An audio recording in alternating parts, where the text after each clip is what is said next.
Right then, United's midfield is a bit of a crossroads. Bruno Fernandes is increasingly being linked away with a move to Saudi, and even if he doesn't go, I still think United have to bring in midfielders. The question that everyone's asking is, if Bruno goes, how do we replace him? And actually, I'm not sure you need or can directly replace what Bruno Fernandes brings. I actually think a better question is, how do you replace Casemiro? Because I think our better performances have been good Casemiro performances. Bruno sits at this weird kind of halfway house. He's not really as effective as one of those 10s. I think those inside forward sort of roles require someone who's definitely more of a winger, definitely someone who's going to drive with the ball and more of a sort of goal threat in that sense. And the two sort of deep line playmakers, even though he's got the tenacity to play that role, I don't think he's got the positional discipline or the defensive instincts. So he's genuinely, he's a perfect number 10 in a 4-2-3-1 because he's going to try and create chances, and he's got that sort of free role which doesn't require discipline and actually suits someone with the tenacity and willingness to drift around in a similar way to Wayne Rooney. Wayne Rooney could play on a wing, but you're not really getting the best out of him, and you're also not going to get the best out of him if he drops back and plays as like a number 6. So Bruno's in a similar sort of position. Like, he really suits the number 10. And in this 3-4-3 that Bruno plays, the double pivot has probably been what's not quite worked for United. Ugarte, I think, just by necessity, is going to be first choice next season. Who plays alongside him, I think, is a bigger question. And with Bruno not quite being the perfect fit, I think getting a perfect fit, providing some stability, some ball winning, some ball progression alongside Ugarte, who can be that out-and-out destroyer, that's how Manchester United replace Bruno, or that's how they effectively utilise Bruno's transfer fee in terms of strengthening the squad. So put together 3 players, 3 press-resistant passers, intelligent defenders, physically capable for playing in the Premier League. So, the 3 targets that I've got, I'm going for Youssouf, Fofana, Boubacar, Kamara, and Ismaël Bennacer. And I'm going to explain how each of those slots into the double pivot in Amorim's system, their strengths from passing range, defensive IQ to physicality, to their readiness to play in the Premier League, and a little bit of the context about their availability or whether or not United would be able to convince them to come. Let's start with Youssouf Fofana then. So first on the list, 26 years of age, French international, currently anchoring AC Milan's midfield. High energy, seen as a bit of a box-to-box midfielder. He's got an aggressive streak. He has got outstanding athleticism. He is 1.85 meters tall, so physically imposing, strong in the duels, which I think is incredibly important in that position. Also suggests he would adapt well to the Premier League physicality. But I think what makes him special for this is he couples a little bit of ball-winning grit with the ability to drive play forward. Last season, he averaged 8.1 ball recoveries per 90, which puts him in the top 8%, 92nd percentile in his position. And he's not just great at winning the ball, but also progressing it in attacking transitions. In fact, his ball carrying is top notch. He weaves through opponents. He bursts into space. He has 2.5 progressive carries and 2.7 progressive carries into the final third per 90, which puts him in the 93rd percentile. That means Fofana can grab the ball off the back line and not just pass it forward, but drive that ball forward by dribbling, turning defense into attack really quickly. Importantly as well, he also possesses the ball or progresses the ball with his passing. 2.7 progressive passes per 90 puts him in the 87th percentile, always looking to play the ball forward when he wins possession. His vision to break lines shows with his through ball numbers as well, 0.36 per 90, which puts him in the 86th percentile. In practical terms, he would help United advance the ball through midfield in a way that Bruno doesn't really do. I think it would be safe to say.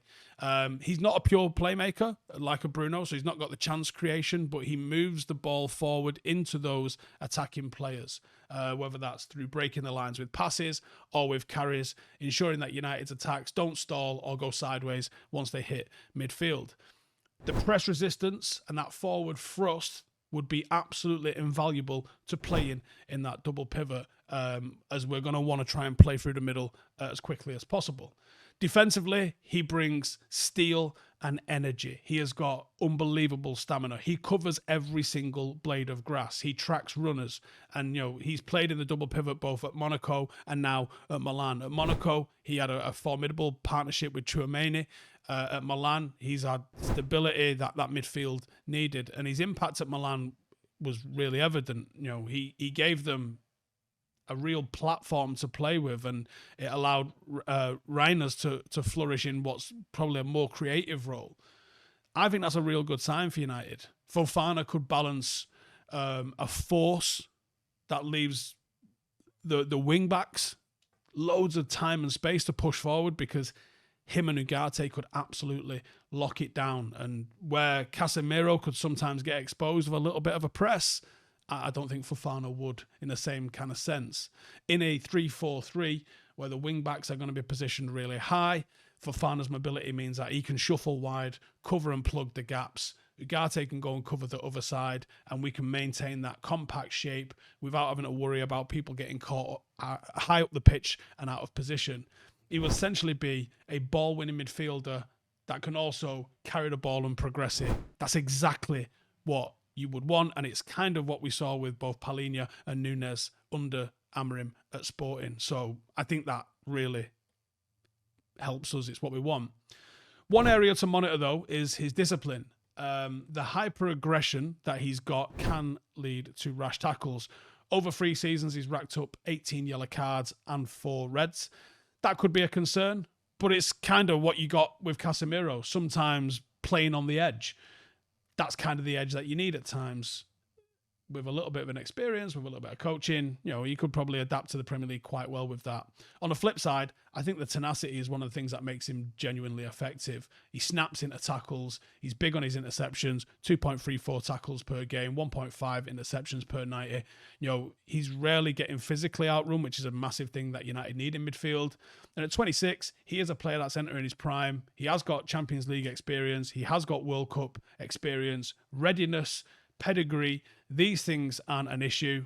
And even though he only joined Milan in 2024 and has got a deal through 2028, I think he's gettable. Milan paid 25 million euros for him. You're probably going to have to double that to get him out. Milan has got a bit of a selling club vibe to it at the moment. They don't necessarily have to say, but if offers come in, we know that they've done this in the past. They can change. They missed out on Champions League football. This could be the sort of thing that tempts them. To land him now, United are going to have to sell him on a project. Be in the air to Casemiro at Old Trafford. Probably a big salary jump on the 3 million that he earns at Milan. It's doable. It's an ambitious target, I'm sure, but tactically Fofana ticks all the boxes. He definitely could replace what Casemiro has done so well for us this season. It would be a good use of the Bruno funds and would actually tactically work exactly what I think United need under Amorim. So Fofana is one of the choices that I'm going for. Let me know what you think about that, and I'll move on to the next 2. Next up is Boubacar Kamara, Aston Villa. Now, obviously, Onana is the one that people keep talking about from Aston Villa, including myself. But the more I've thought about it, and I did go with the intention of watching specifically what Onana was doing and watching some clips from Aston Villa. And the more I was watching, the more I went, no. Actually, Kamara is the one that I think works. A little bit more of an under-the-radar one. I think the injury that he had last season's probably took him out of people's minds a little bit. But what's funny is all these 3 players that are on this list, I've done scout reports on them already, which makes me laugh. But anyway, he plays in the Premier League, so he's already proven in the Premier League. He's proven in League One as well. He is an intelligent, deep-lying midfielder. And United's priority has to be an intelligent, deep-lying midfielder. And I think Kamara, out of all of these, has probably got the best range of passing as well. And he's probably the best pure defensive midfielder on this list, if not on the market, if he's on the market. His game is built on being positionally sound in a Michael Carrick kind of way, reading play to a high level, And he is constantly scanning, constantly knows when to press or when to drop, when to plug a passing lane. And I think much like what Michael Carrick did, it's that sort of unseen work that I reckon his teammates absolutely love him for. But when you're watching on telly, he doesn't quite draw the eye in the same way as maybe like an Onana does. And that awareness, I think, gets translated to some very high success rate. 35% pressure success puts him in the top 7% of all midfielders. In other words, when he decides to close somebody down, he usually wins the ball or forces an error. Despite only being 5'10", he is incredibly effective in terms of his pressing, and he's incredibly effective in the air. He wins 2 out of every 3 aerial duels that he contests, which is something that I wanted to explicitly look for when it was trying to replace what Casemiro brings, because Casemiro does that fantastically for us. He's got excellent timing, and I think he's also incredibly composed under pressure as well, which addresses United need for that press resistance in the midfield pivot. First touch is excellent. Uses his body to shield the ball from challengers. You'll see him receiving the ball with an opponent right on his back, and he knows the right way to turn. His technique is flawless, and he lays it off or drives up the pitch without any level of panic as well. He wins more fouls than he concedes because he gets his body in between the ball and the pressure in player. He relieves a lot of pressure for Aston Villa by basically allowing himself to be fouled. A scout report that was looking at him, that was in breakingthelines.com, which I was reading, likens him to Tchouaméni's style, interestingly, retaining possession through contact, either by a quick pass or absorbing a foul, which is a very useful tool when you see how bad United have been playing out this season. That's a real useful tool to settle things down and just move up the pitch. That press resistance also means that he can act as a real reliable outlet when we are being pressed. Very similar, again, to what Michael Carrick used to do for United, but also what Matic did for us in the past and what he did so well at Chelsea. He does not get dispossessed in dangerous areas, and that, I think, is the big thing which made me want to put Kamara on the list. He is a very tidy passer. Yes, he's a little bit more conservative. You're not going to see him doing tons of line-breaking, dangerous passes. He's got a nice switch in him, but a lot of the time he prefers the short and medium pass, the tempo stuff, the things that keep things ticking. At Marseille and at Villa, he was typically the facilitator that gives the simple ball and maybe lets the creative players do more of the killer pass rather than attempting to do that himself. But that's not because he ain't got the ability. Like I said, he has got some great diags in him. He's got some excellent switches of play, and I think that's improved this season as well, actually. But his mentality is to prioritise and be safe, and I actually think that that fits what Amorim's all about real well. And I think that aligns well if he's paired with either a more adventurous partner or a more aggressive partner, which he probably would be if it was Ugarte. Essentially, discipline is reliability personified. You get 7 or 8 out of 10 performances from him every single week in that holding role. He is a clean tackler. He wins 70% of his tackles, often through technique and strength in his 1v1s rather than going to ground. Again, very Michael Carrick-esque in that sort of sense. He commits relatively few fouls, receives relatively few yellow cards, only 2 bookings in the Premier League last season across 25 matches.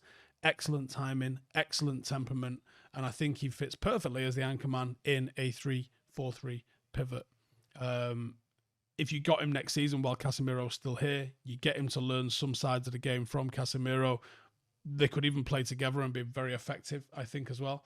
But what he brings is an incredible off-ball solidity and stability.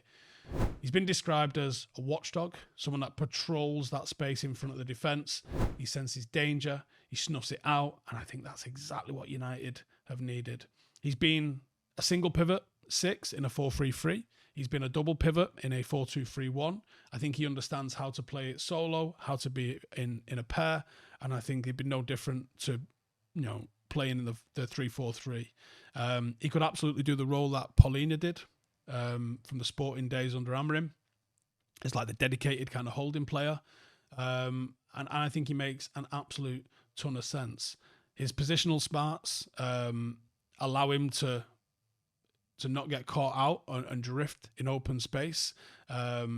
You're not going to see him pulled wide and caught out if opposition play quickly behind those fullbacks. He's battle tested in England. He's battle tested in a high line defence, obviously playing under Emery. Aston Villa picked him up on a free transfer 3 years ago. I think he's one of their most important players. He's obviously under contract until 2027, I think it is. Villa would hold the cards when it comes to a transfer fee. But they have got some serious PSR issues. In the last 4 or 5 years, Villa's wage bill has grown around about 500%, which means that they, despite having sold players for big money, still have to sell players, and probably for big money. They've been ambitious in pushing up the table, but they are still going to be required to sell people. That might be United's advantage. Potentially exploit Villa's requirement to comply with his financial rules. He costs nothing. It's pure profit no matter when he gets sold. Be a very useful asset for Villa's accounts. I'm sure they wouldn't want to lose him as a player, but I think some offer in the 50, 55 million kind of range might make them consider it, given the circumstances that they find themselves in. And can United offer him something Aston Villa can't? I don't know. Probably a bit more in wages, but outside of that, it'd be if he wouldn't it. And the last one then, Ismaël Bennacer. Now, our final target is something different. He is probably more creative. He's certainly press resistant, which was a massive requirement of what we needed to help us play out. He's a little bit older, 27. Algerian international, again, at AC Milan. Spent the last half of the season on loan at Marseille. He is a deep line playmaker, aka a regista by trade. Someone that orchestrates tempo, links the defence to attack, gets to wriggle out of tight spaces when he's pressed. If United and Amorim are looking to move on from the Bruno Fernandes style of creativity and want to move into a more deep lying kind of creativity, this is the player that comes and does that. And I think out of the three, he might be the best, just like pure footballer on this little short list. He is elite press resistance, described as someone, when pressed, he can show for the ball. He can carry it 20 yards past someone. He can find a pass. In the Champions League campaign in 2023, when AC Milan didn't have him, they didn't have a midfield. They had nobody in midfield that could evade the press, no one that could move the ball forward. He provides both of those things. He's got a real low center of gravity. He's got quick feet. He's got unbelievable close control. You frequently see him receiving the ball under pressure, spinning away from his marker, a drop of the shoulder, a drive into space that opens up. It's exactly what you need in midfield. When teams press Casemiro or Eriksen aggressively, and they're getting caught, or they become not an option, the difference you would see with Bennacer would be night and day. He's got that ability to beat the first wave, to play out from the back rather than trying to hit it long. And when he's on the ball, he is an intelligent passer. He averages 5.3 forward passes into the final third per 90, 0.9 key passes in open play, 91% pass completion in the middle third. Those numbers tell you that this is a player that knows what he's doing with the ball and keeps it moving. He still looks to play vertical. He still has an incisive ball in him. But I think his intelligence is knowing how and when to play it. He doesn't spam it forward. He doesn't spam crosses. He doesn't rack up a ton of different assists. He plays the right pass at the right time. He switches it when it's the right time. He kickstarts moves rather than plays the final ball. Now, defensively, the first thing you're going to think of is, well, he's the shortest of the three, and he is. And a bit like Bruno, actually, he's very tenacious, works hard. Certainly not a traditional kind of enforcer, but he's mad active when it comes to both pressing and intercepting. Earlier in his career, when he was at Empoli, he was logging nearly 6 interceptions per game, which is honestly like some black belt shit. At Milan, he came really adept at pressing opponents in midfield. You'd see him nipping at people. He'd go contesting after every single 50-50. And he would just make himself a fucking nuisance for opposing playmakers. That said, he does lack a little bit of size, and that sometimes sees him getting brushed off by bigger and stronger opponents. And I'm going to be honest with you, that could be an issue in the Premier League. And him and Ugarte paired next to each other certainly isn't an imposing big man midfield. You might need to think about someone else coming in that could be a bit of muscle in there. But like I said, he's a little bit more creative, and he is a little bit different than the other two that are on the list. But we've also seen people that have come in that aren't huge and do well. Bruno being one example of that. If you imagine Bennacer sort of on the left side of the pivot, you see him dictating play from deep. If you've gone with like two winger style number 10s either side of a proper number 9, you'd really see United start to tick. It would be a position where you'd see a bit of finesse, maybe a bit of brawn with whoever on the other side, probably Ugarte. And I think from a tactical standpoint, he would really improve our build-up play. Under Amorim, we try and play out from the back using the centre halves, and one of them pushed up into the double pivot. Having Bennacer drop into there to receive that is game-changing. You know, he's one of the safest pair of feet when it comes to controlling possession in the defensive third. He can take the ball facing his own goal, under pressure, and he can get on the turn. That's an incredible skill, and not everybody has got that skill. I think he'd be a real good signing. Like I said, I think he's the best footballer that's on here. He's the smallest, and he's a little bit different than the other two. If you want to go more defensive, I think Kamara and Fofana probably make a little bit more sense. And context-wise, I think he's a really intriguing potential signing. 12 months ago, he was almost untouchable at Milan. They extended his contract to 2027, put a €50 million release clause on there. But then he got a cartilage injury in his knee, and that sidelined him for most of the 23-24 season. Milan, needing immediate contributions, signed other midfielders. So that meant they chose to stick him out on loan in January, sent him out to Marseille, and that loan included the option to buy for €12 million, which is an incredibly low figure for a player of that calibre, reflecting, I guess, some of the concerns about his injury. As of now, start of June, Marseille haven't activated that clause. He did make 12 appearances for them on loan. He's got his fitness back. He's not shown the level of ability that he did show at Milan. But if you are looking for a bargain, there is a serious, serious footballer in here that you might be able to go into Milan. Yes, you haven't got the €12 million deal that Marseille signed up to in January. But if you put £15-20 million on the table, I think you can get a real pedigree of a player for a real bargain. There ain't loads of those.